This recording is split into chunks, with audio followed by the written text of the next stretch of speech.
Muy buenas tardes. Vamos a realizar un breve comentario sobre la situación económica y política de la República Argentina próximas a celebrarse las elecciones generales en octubre de este año.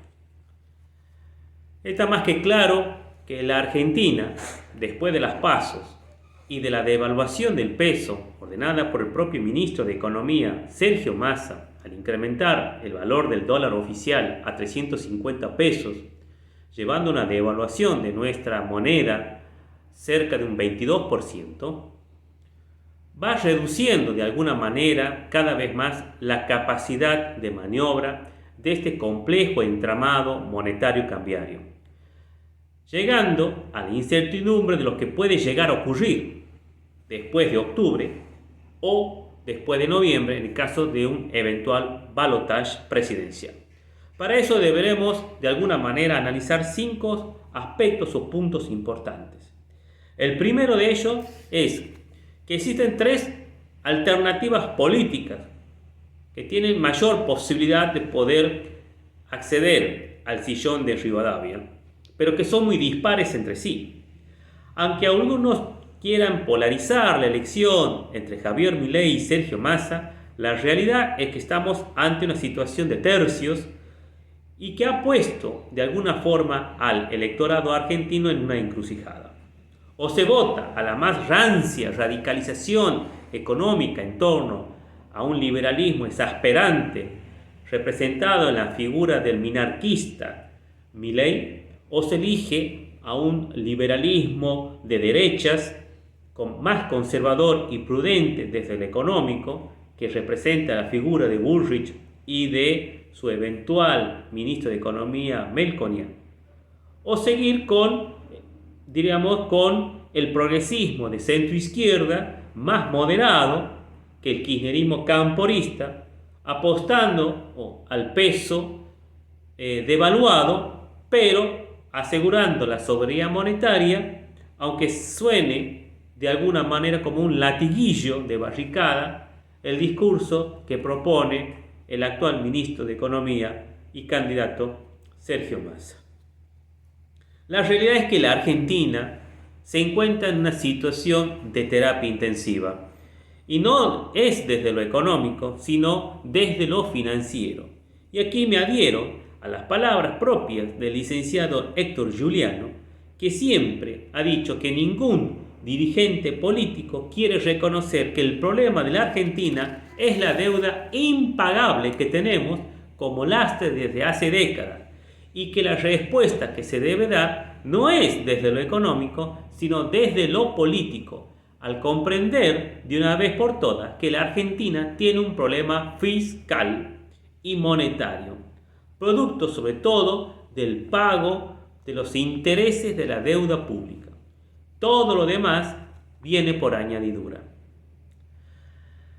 Como segundo aspecto importante a tener en cuenta en este cuadro de situación política y económica es el enorme déficit fiscal que tiene la Argentina y que viene acumulando a mayo de este año aproximadamente un déficit de 1,3 billones de pesos, producto de las letras del Tesoro emitidas por la Administración Central y que rondarían los 77 mil millones de dólares para cubrir desfasajes financieros, los cuales muchas de estas letras fueron adquiridas por el propio Banco Central por un valor aproximado de 734.600 millones de pesos. Párrafo aparte, hay que decir que en las negociaciones con el Fondo Monetario Internacional, el organismo solicitó al Estado argentino que estas letras del Tesoro, tomadas por el propio Banco Central, no lleguen a superar el 0,6% del PBI, algo que no cumplieron. Otro aspecto importante es que el Banco Central tiene un rojo financiero producto de la emisión de deuda, atribución que va más allá de lo que indica en la Carta Orgánica de Creación del Banco Central con respecto a la emisión que hizo de las famosas letras del Tesoro y letras de liquidez y letras del Banco Central, LELIQ y LEBAC. El Banco Central ha entrelazado sus roles, llevando en paralelo una política fiscal de endeudamiento público, siendo esta, el endeudamiento, una política propia del Tesoro Nacional. Es decir, que el Banco Central no solamente tiene a su cargo la política monetaria, que consiste en el control del circulante, abastecer de dinero para la provisión de bienes y servicios, sino que también tiene el control cambiario. Ahora, si a esa función propia del Banco Central se le suma la emisión de letras de liquidez y de letras del Banco Central, cuyo stock de deuda actual a junio del 2023 sería de unos 4,5 billones de pesos, entonces estamos ante una tremenda bola de nieve, inmensa e impagable para cualquier presupuesto ordinario. El cuarto punto a considerar son las reservas del Banco Central, que totalizan aproximadamente un valor de 27.900 millones de dólares, mostrando una caída de 16.671 millones de dólares durante el transcurso del año 2023. Dicha caída o resultado se debe principalmente a los propios pagos realizados por el Fondo Monetario Internacional, equivalente a 6.922 millones de dólares, por las ventas netas en el mercado de cambios, por la caída de las cuentas corrientes en moneda extranjera de las entidades del Banco Central, por unos 1.786 millones de dólares, por operaciones y pagos netos del Tesoro de títulos públicos al sector privado y a organismos internacionales por unos 1.738 millones de dólares, y por los pagos netos del Banco Central a través del sistema de pagos de moneda local. Estas son, de alguna manera, las principales razones por la fuerte caída de las reservas del Banco Central de la República Argentina. Y la quinta, y no menos importante aspecto a tener en cuenta, es la inflación. Una inflación que, según el INDEC, a agosto de este año rondaría el 80% anual, el 122,4% interanual y el 12,4% mensual. Son las últimas mediciones del INDEC, y donde esto se produce por culpa de la propia devaluación que se hizo en agosto de este año. Por eso, después de las PASO. Entonces, obviamente que no era de esperarse otro resultado tan dramático como el aumento del nivel general de los precios, producto de la devaluación asimétrica de un 22%, que se trasladó a los precios, donde, por ejemplo, los alimentos aumentaron un 15,6%, los servicios de salud un 15,3%, los bienes del hogar y del equipamiento un 14%.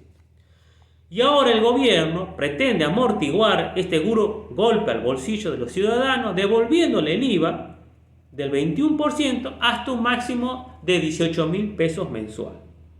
Evidentemente que es una medida de campaña del candidato ministro Sergio Massa, puesto que esta medida busca apuntalar los magros haberes de los jubilados y de los ingresos de los que cobran planes sociales. La recesión económica por falta de inversión, producto de la carencia de dólares, del cepo cambiario y de los diferentes tipos de dólares, y si a esa falta de inversión le sumamos la inflación, nos coloca ante una situación de lo que se llama en economía estanflación, y que esto se puede agravar si caemos en una hiperinflación. Por lo tanto, el escenario está abierto para cualquier posibilidad, donde la política económica, traducida en sus dos herramientas más importantes, la monetaria y fiscal, y la emisión de dinero y emisión de deuda, son las premisas que cada candidato a la presidencia deberá resolver, cosa que no es nada fácil ante la complejidad de la situación. En conclusión, podemos decir que no hay muchos caminos para dar una solución más o menos coherente ante semejante escenario dramático. Cualquiera que fuere, va a ser muy sacrificado el camino a seguir. Va a requerir de mucho sacrificio. La forma de llevarlo a cabo dependerá del candidato que se elija. Podrá ser brutal, como plantea Milei, o más gradual, como lo plantea el futuro ministro de Economía de Bullrich, Melconian. El único que no habla de ajuste fiscal es el propio Massa, que busca mostrar una cara más sensible a la economía que se viene.